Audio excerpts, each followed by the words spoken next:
నమస్తే. ఈరోజు మన స్టూడియోలో ప్రముఖ ఆధ్యాత్మికవేత్త, ఆస్ట్రాలజర్ బ్రహ్మశ్రీ సుభాష్ శర్మ గారు ఉన్నారు. గురువుగారితో మాట్లాడేద్దాం. నమస్కారం గురుగారు. శ్రీమాత్రేనమండి. గురుగారు, ప్రతి నెల కూడా కుంభరాశి ప్రేక్షకుల నుంచి మనకు విశేష స్పందన అయితే వస్తుంది. అలాగే మన ఉగాది రాశి ఫలితాలకు కూడా మంచి రెస్పాన్స్ అయితే వచ్చింది. మరి ఇప్పుడు ఏప్రిల్ మాసంలో మరి వీళ్ళ పరిస్థితి ఎలా ఉండబోతుంది? అలాగే షష్టగ్రహ కూటమి ప్రభావం అనేది ఈ మాసం పర్టికులర్గా వీళ్ళ మీద ఎలాంటి ప్రభావం చూపిస్తుంది గురుగారు? తప్పకుండా తెలియజేస్తాను. ముందుగా ప్రేక్షకులందరికీ శ్రీమాత్రే నమః, శ్రీ గురుభ్యో నమః. నమో దేవ్యై మహాదేవ్యై శివాయే సతతం నమః. నమ ప్రకృత్యే భద్రాయే నిహతాం ప్రణతాస్మిత. కుంభరాశి చాలా అదృష్టమైనటువంటి రాశిలో కుంభరాశి ఒకటి. కుంభరాశి వారికి ప్రస్తుత కాలంలో శని సంచరిస్తున్నటువంటి రాశి నుంచి మీనరాశిలోకి అడుగుపెట్టాడు. కాబట్టి కుంభం నుంచి మీనంలోకి ఎప్పుడైతే అడుగుపెట్టాడో కుంభరాశి వారికి సగం దారిద్ర్యం తొలగిపోయింది. ఇంకోటి ఏంటంటే ప్రస్తుత కాలంలో ఈ షష్టగ్రహ కూటమి యొక్క ప్రభావం కుంభరాశి నుంచి లెక్క వేస్తే ద్వితీయ స్థానంలో, రెండవ స్థానంలో సంచరిస్తుంది. కాబట్టి కొంతవరకు ఎఫెక్ట్ అయితే పడేటటువంటి అవకాశం ఉంటుంది. ఎప్పుడైనా శని తానున్నటువంటి వెనక రాశికి అలాగే ముందున్నటువంటి రాశికి రెండిటికి కూడా ఇబ్బందులు కలిగిస్తూ ఉంటాడు. కాకపోతే ఏంటి అని అంటే కనుక ఇప్పుడున్నటువంటి స్థానంలో కనుక చూసుకున్నట్టయితే కుంభరాశి వారికి గురుబలం కానివ్వండి, శని యొక్క బలం కానివ్వండి చాలా అద్భుతంగా ఉన్నాయి. అందులోనూ ద్వితీయ స్థానంలో శని సంచారం అనేటటువంటి లాభదాయకమైనటువంటి స్థానము. ఇక కుంభరాశి వారికి ఈ మాసం చూసుకుంటే, ఇప్పుడు ఓవరాల్గా కాదు, ఈ ఒక మాసం చూసుకుంటే కనుక అద్భుతమైనటువంటి స్థానం అని చెప్పుకోవచ్చు. శుభాన్నిచ్చేటటువంటి స్థానము, అదృష్టాన్నిచ్చేటటువంటి స్థానం అని చెప్పుకోవచ్చు. అంత పెద్దగా గడ్డు కాలం అనేటటువంటిది ఏమీ కనిపించదు. అంత నెగిటివ్ ఇంపాక్ట్ కానివ్వండి, లేదా పోవాల్సినటువంటి విషయం కానీ ఏమీ లేదండి. నార్మల్గా ఉంటుంది. అలాగే నార్మల్గా ఉండడంతో పాటు వృత్తి వ్యాపారాదులలో మంచి లాభదాయకమైన జీవితాన్ని అనుభవిస్తూ ఉంటారు. రాష్ట్ర రాజకీయాల్లో ఉన్నటువంటి వారు మంచి అనుభూతి పరంగా ఉన్నటువంటి విషయాల్లో చురుగ్గా ఉంటూ ఉంటారు. చేయవలసిన పనులు సకాలంలో పూర్తి చేసుకోగలుగుతారు. విందులు వినోదాల్లో ఎక్కువగా పాల్పంచుకుంటూ ఉంటారు. ఆస్తులు కొనుగోలు చేస్తుంటారు. ఎప్పుడైతే శని ద్వితీయ స్థానంలో సంచరిస్తారో ఆస్తులు కొనుగోలు సొంత ఇంటి కల నెరవేరేటటువంటి లక్షణాలు ఉంటూ ఉంటాయి. ఇక అద్భుతమైన యోగం అని చెప్పుకోవచ్చు. కుంభరాశి వారు భయపడాల్సిందో కానీ బాధపడాల్సిన అవసరం ఏంటి. ఇన్ని రోజులు కష్టం అనుభవించారు, ఇక ముందు అదృష్టాన్ని అనుభవిస్తారు. ఎప్పుడూ కూడా కష్టం శాశ్వతం కాదు, అదృష్టం శాశ్వతం కాదు. ఇన్ని సంవత్సరాలు వాళ్ళు ఏంటంటే కష్టాన్ని అనుభవించారు. ఎలాంటి కష్టాన్ని? సాంసారికమైనటువంటి జీవితానికి దూరంగా ఉన్నారు. డబ్బు కొరత విపరీతంగా పడ్డారు. అయిన వాళ్లతో మాటలు పడ్డారు. శత్రుత్వం ఏర్పరచుకున్నారు. మనకు అయిన వాళ్ళు మనల్ని మనం నమ్ముకున్నటువంటి వాళ్ళే వాళ్ళ మీద అనవసరమైన నిరారోపణలు చేస్తున్నారు. వీటన్నిటిని అధిగమించేటటువంటి యోగం ఇప్పుడు కుంభరాశి వారికి చాలా అద్భుతంగా రాబోతుంది. కనుక నీ జీవితంలో మిత్రుడెవరు, శత్రువు ఎవరు అని నువ్వు తెలుసుకున్నావు. ఇక నుంచైనా నువ్వు జాగ్రత్త పడవలసినటువంటి అవసరము ఇప్పటి నుంచి ఏర్పడబోతుంది. కుంభరాశి వాళ్ళు రాసి పెట్టుకోండి, ఈ పౌర్ణమి తర్వాత వాళ్ళ జీవితం టాప్ పొజిషన్లోకి వెళ్ళబోతుంది. ఎవరు ఎన్ని చెప్పినా కూడా ఏమి నమ్మకండి. మీ కుంభరాశి వారికి మాత్రము ఈ పౌర్ణమి తర్వాత అదృష్ట యోగము. మీరు అనుకున్నటువంటి పట్టిందల్లా బంగారం అవుతుంది. అనుకున్నటువంటి పనులు సకాలంలో పూర్తి చేసుకోగలుగుతారు. సినిమా సెలబ్రిటీస్ కానివ్వండి, రాష్ట్ర రాజకీయ వ్యవహారాలు చేసేటటువంటి వాళ్ళు కానివ్వండి, వృత్తి వ్యాపారం చేసేటటువంటి వాళ్ళు కానివ్వండి, మంచి భవిష్యత్తుని ఒక రూపకల్పన చేసుకునేటటువంటి మార్గాన్ని ఈ పౌర్ణమి తర్వాత వాళ్ళు ఏర్పరచుకోబోతున్నారు. కుంభరాశి వారు రాసి పెట్టుకోండి, జీవితంలో అదృష్ట యోగం అనుభవించేటటువంటి యోగం వచ్చింది. కానీ కుంభరాశి వారు గుర్తుపెట్టుకోవాల్సింది ఏంటంటే గతాన్ని తవ్వుకోవడము. గతంలో వీళ్ళు ఇలా చేశారు కదా, ఇప్పుడు మనం ఏంటో చూపిద్దామని చెప్పేసి మనం గర్వంతో ఉన్నామా, ఆ గర్వం అణిచేస్తుంది. కానీ గర్వంతో కాకుండా కొంచెం కాన్ఫిడెన్స్ లెవెల్తో ఆలోచించి, బుర్ర పెట్టి ఆలోచించి మనం ఏం చేయాలి, మనం ఎలా ఎదగాలి అనేటటువంటిది మాత్రమే ఆలోచించండి తప్ప మన దగ్గర జాతకం బాగుంది కదా, డబ్బులు బాగా వస్తున్నాయి కదా, మనం ఏంటో చూపిద్దామని చెప్పి ఎదుటి వారికి చూపించడానికి మీ స్థాయిని మీరు కోల్పోకండి.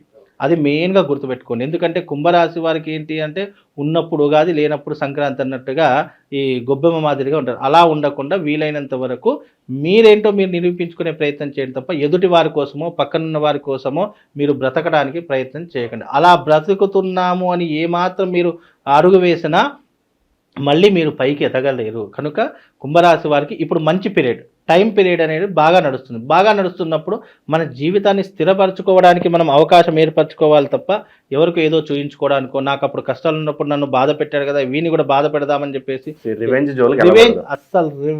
అనేటటువంటి పదము వాళ్ళ నోటి నుంచి రావద్దు. అయితే వాళ్ళ జీవితం చాలా అద్భుతంగా ఉంటుంది.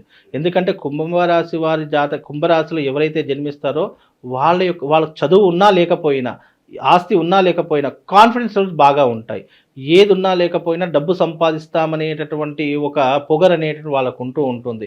ఏదైనా సరే చూసుకుందాంలే అనేటటువంటి ఒక ధైర్యం అనేటటువంటి వాళ్ళకు ఉంటుంది. కాబట్టి ఆ ధైర్యం ఉన్నటువంటి వారికి జీవితంలో ఎప్పటికైనా మంచి పొజిషనే వస్తుంది. కనుక ఇప్పుడు వాళ్లకు చాలా అద్భుతమైనటువంటి యోగం కాబట్టి కుంభరాశి వారు ఎవరైతే ఉన్నారో మీరు మీ భవిష్యత్తును ఒక ఇల్లు కొనుక్కోవడం, ఒక ఆస్తిని సంపాదించుకోవడం, ఒక లగ్జరీ లైఫ్ను అనుభవించడము అనేటటువంటి యోగం మీకు ఇప్పుడు రాబోతుంది.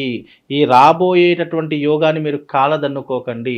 ఈ పౌర్ణమి తర్వాత మీ జీవితంలో పెను మార్పులు వస్తూ ఉంటాయి. కనుక వాటన్నిటినీ కూడా మీరు చేజిక్కించుకొని మీరు ఎలా పైకి రావాలి అనేటటువంటిది మాత్రమే ఆలోచన చేసుకోండి. దాని తర్వాత కుంభరాశి వారిని కొట్టేవారు ఉండరండి. గురుగారు, మార్చి తర్వాత ఎక్కువగా ఉద్యోగాల్లో మార్పులు, వేరే కంపెనీ మారాలి అనే ఆలోచనలు ఎక్కువ వస్తూ ఉంటాయి. మరి ఆ మార్పు మంచిదేని అంటారు వీళ్ళకి?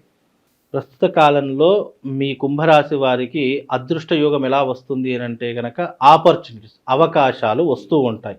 ఆ అవకాశాలు వచ్చినప్పుడు ఏది సరైనటువంటిది అని నిర్ణయించుకునేటటువంటి స్థాయి వాళ్ళకు ఉంటూ ఉంటుంది. కనుక మీరు ఉద్యోగం మార్పు చేస్తే మన జీవితం బాగుంటుందా, లేదా ఇదే ఉద్యోగంలో ఉంటే కంటిన్యూషన్ చేస్తే మన లైఫ్ బాగుంటుందా అనేటటువంటిది వాళ్ళ విచక్షణ జ్ఞానానికి వదిలేయాలి. ఎందుకంటే మార్పులు చేర్పులు అనేటటువంటివి ప్రతి మనిషి జీవితంలో వస్తాయి. కానీ దాన్ని ఏది సరైనటువంటి నిర్ణయము అని తీసుకునేటటువంటి వాటిలో వాళ్ళు తప్పకుండా జాగ్రత్తగా ఉంటే కనుక చాలా బాగుంటుంది. అది వాళ్ళ యొక్క స్థాయిని బట్టి, వాళ్ళ యొక్క పొజిషన్ని బట్టి అవి ఏర్పడుతూ ఉంటాయి. కనుక అవి వాళ్ళే నిర్ణయించుకుంటే బాగుంటుంది. కాకపోతే వీలైనంత అవకాశాలు వస్తూ ఉంటాయి. కానీ దాన్ని ఏ రకంగా నిర్వహించుకోవాలి, ఏ రకంగా ముందుకు తీసుకుని వెళ్ళాలి అనేటటువంటి ఆలోచన కుంభరాశి వారికి మనం వదిలేసేయాలండి. గురుగారు, గ్రహస్థితి బట్టి ఏ వ్యాపారాలు బాగుంటాయో చెప్తారా, లేదంటే ఖచ్చితంగా జన్మ నక్షత్రం చూసుకోవాలంటారా? ముఖ్యంగా ఎప్పుడైనా వ్యక్తిగతంగా మనం ఎప్పుడైనా బిజినెస్ పెట్టాలనుకున్నా, వివాహం చేసుకోవాలనుకున్నా, లేదు మనము వృత్తిపరంగా వ్యాపారపరంగా నిలదొక్కుకోవాలనుకున్నా, కొత్త వ్యాపారం చేయాలన్నా, కొత్త పెట్టుబడులు పెట్టాలన్నా, అది వ్యక్తిపరమైనటువంటి జాతకాన్ని, ఇండిపెండెంట్ జాతకాన్ని చూస్తేనే వాళ్ళు ఏ రకమైనటువంటి దానికి అర్హులో మనకు తెలుస్తుంది. కాకపోతే ఓవరాల్గా కుంభరాశిలో పుట్టినటువంటి వారు ఏంటి అంటే నిండు కొండలాగా ఉంటూ ఉంటారు. వీళ్ళకు వాటర్ బిజినెస్ కలిసి వస్తుంది, ఐరన్ బిజినెస్ కలిసి వస్తుంది, పాల ఉత్పత్తి కేంద్రాలు కలిసి వస్తాయి, గోల్డ్ ఫైనాన్స్ లేదా రియల్ ఎస్టేట్ ఫైనాన్స్ వీళ్ళకి కలిసి వచ్చేటటువంటి పెట్టుబడులు పెట్టడానికి సరైనటువంటి మార్గాలు. కనుక వీటి మీద పెట్టుబడులు పెడితే తప్పకుండా వీళ్ళకు లాభదాయకమైనటువంటి జీవితాన్ని అనుభవించేటటువంటి యోగం కనిపిస్తుందండి. గురుగారు, గుడ్ టైం అయితే స్టార్ట్ అవబోతున్నారు. వీళ్ళకి గతంలో ఉన్న పాఠాలు నేర్చుకుని వీళ్ళు ధైర్యంగా ముందుకు వెళ్ళడానికి మంచి రెమెడీస్ అని ఉంటే తెలియజేయండి వీళ్ళకి. ముఖ్యంగా కుంభరాశి వారు గుర్తుపెట్టుకోండి, మీరు జీవితంలో ఒక్కసారైనా సరే వైశ్రవణ తంత్ర కుబేర యాగం చేయించుకోవాలి. ఇలా ఈ వైశ్రవణ తంత్ర కుబేర యాగం చేసుకోవడం వల్ల ఇంకా మీ భవిష్యత్ అనేటటువంటి ముందుకు వెళ్ళే అవకాశము, మీకు జీవితంలో నెగిటివ్ ఇంపాక్ట్, ఆర్థికపరమైనటువంటి సమస్యలు లేకుండా మీ జీవితానికి ఒక రక్షణ కవచంలా ఉండేటటువంటి తంత్రయాగము వైశ్రవణ తంత్ర కుబేర యాగం. ఇది చేసుకుంటే గనక జీవితంలో వీళ్ళకి అదృష్ట యోగం అనేటటువంటిది ఇంకా కొనసాగుతూనే ఉంటుంది. అలాగే వీళ్ళు దైవారాధన చేసుకోవాలంటే శివారాధన చేసుకోవడము, శివుని అర్చించడం, పూజించడము. వీలైతే కుంభరాశి వారికి ఒక మంత్రం చెప్తాను. ఆ మంత్రం ఎప్పుడు కూడా శివుడికి సంబంధించిన మంత్రము.